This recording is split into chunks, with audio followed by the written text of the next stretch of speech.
Occasionally when I'm talking to my mother, she'll just drop little things on me about my childhood that I don't remember, and every time it blows my fucking mind. So here's one that I found out recently. So when I was much younger, I think 9 years old, we lived next to a family of Native Americans. And I remember this because I remember they had a little girl that I was friends with, and they always had kittens on their porch, and I remember playing with the kittens before I went to school every morning because I'd play with the kittens while I waited for the bus to come. In that same cul-de-sac, there was also a black lesbian couple who showed poodles, but that's another story. However, my mother recently informed me that our neighbors quite frequently would have powwows. And that we went to them! Evidently, the drums woke up my brother and I, who are like 9 and 6, and my mother was like, well shit, you're not gonna go back to bed, let's go see what our neighbors are up to. And they just were like, do you wanna join us? So my brother and I are over there dancing around the fire with our neighbors, and my dad comes out and is like, what the fuck is going on? And it became fairly normal that anytime they had a powwow, they'd tell us, and we just go over to party. What? Yeah, so I don't really know how the drums didn't wake him up when they woke up everybody else. It's just one of those dad things, I guess. But about 30 minutes later, he woke up and realized nobody was in our house and was concerned, but he heard the commotion next door, so he went next door to see what was going on. And so my mother talked to the neighbors and was like, hey, where are the kids? I can't find them. And my mom just kind of pointed to the fire. They're over there. He was like, you didn't think to tell me you were going next door or alert me or any of this? And she was like, they're fine. It's our neighbors. What are they going to do?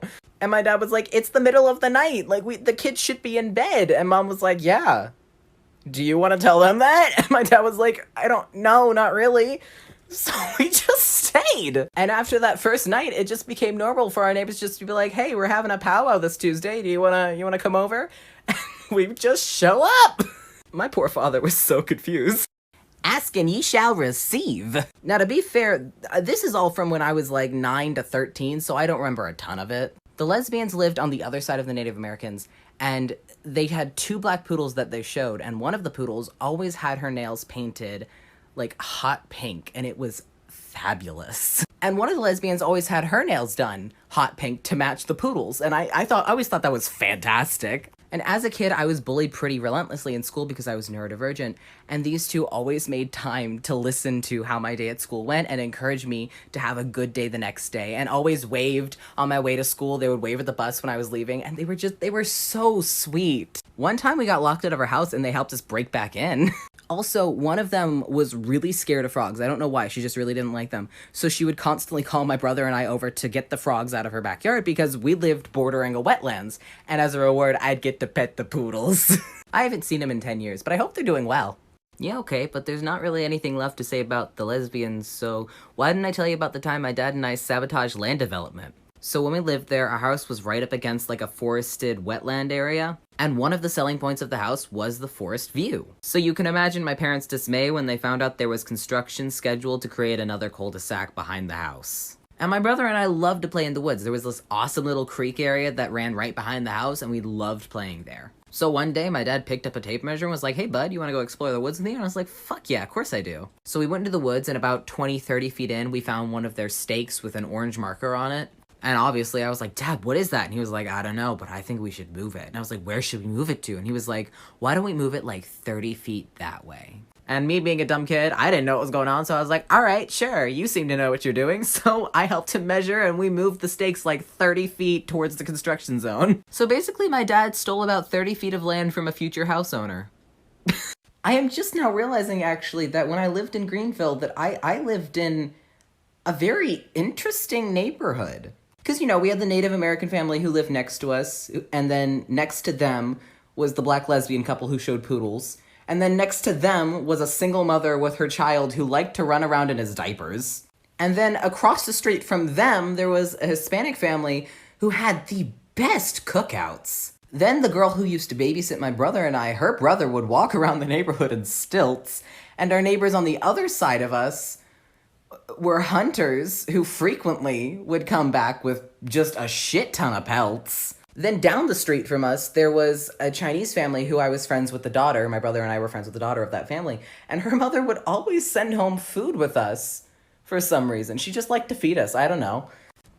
I would have never turned down this woman's food because she had the cooking skills of a goddess. My parents had my brother and I fairly young. Like, my mom was 19 when she had me. So, like, they were kind of learning to cook as they raised us.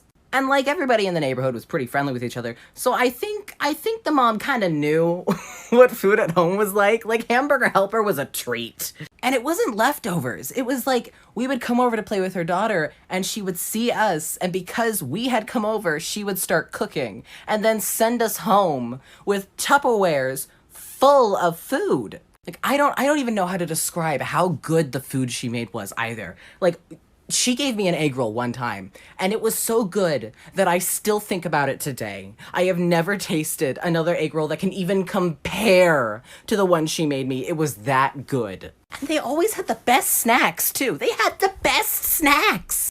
Usually just the dad and the son would go hunting. They'd be gone for like 2 to 3 days, and they'd come back with their haul. They usually hunted deer, so they'd go ahead and prepare the meat. They'd package some of it, put it away for, later use, like freezing it and stuff. And some of it they donated to like soup kitchens and stuff in the area. They made mounts with some of the heads to sell or decorate with. Then they'd take the pelts and the hides of whatever animals they had hunted, and they would generally donate them to somebody who made blankets for the homeless. They moved before we did, like by about 2 to 3 years, and they went to go live in their hunting cabin. Now they hunt out in the middle of the woods and ride ATVs everywhere.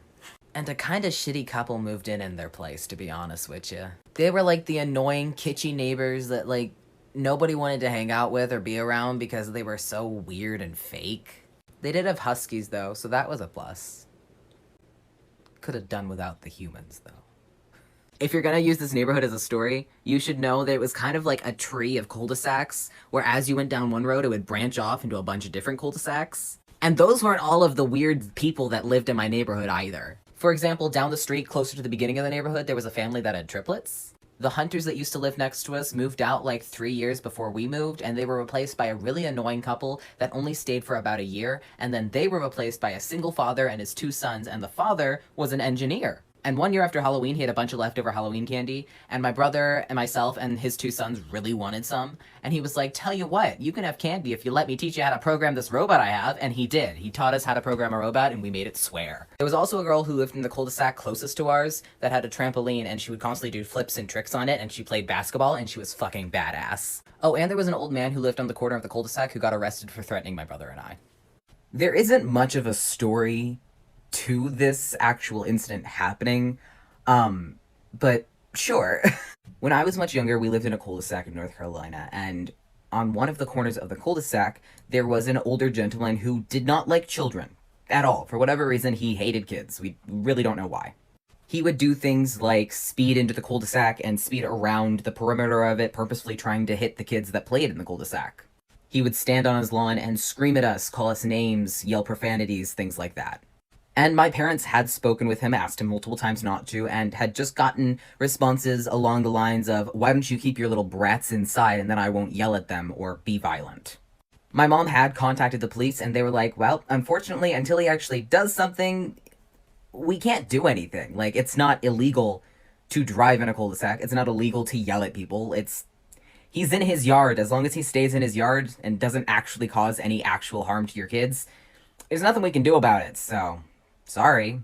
And my mom kind of got fed up with it at some point because it was almost a daily occurrence that my brother and I would come inside crying because this old man had screamed profanities at us. So one day she was like, you know what? If he does it, stay in our yard and scream back. So one day when the guy came outside to scream profanities at my brother and I again from his yard, we went back to our yard, which was a house away from his, and I yelled back, fuck you, old man. And he didn't like that.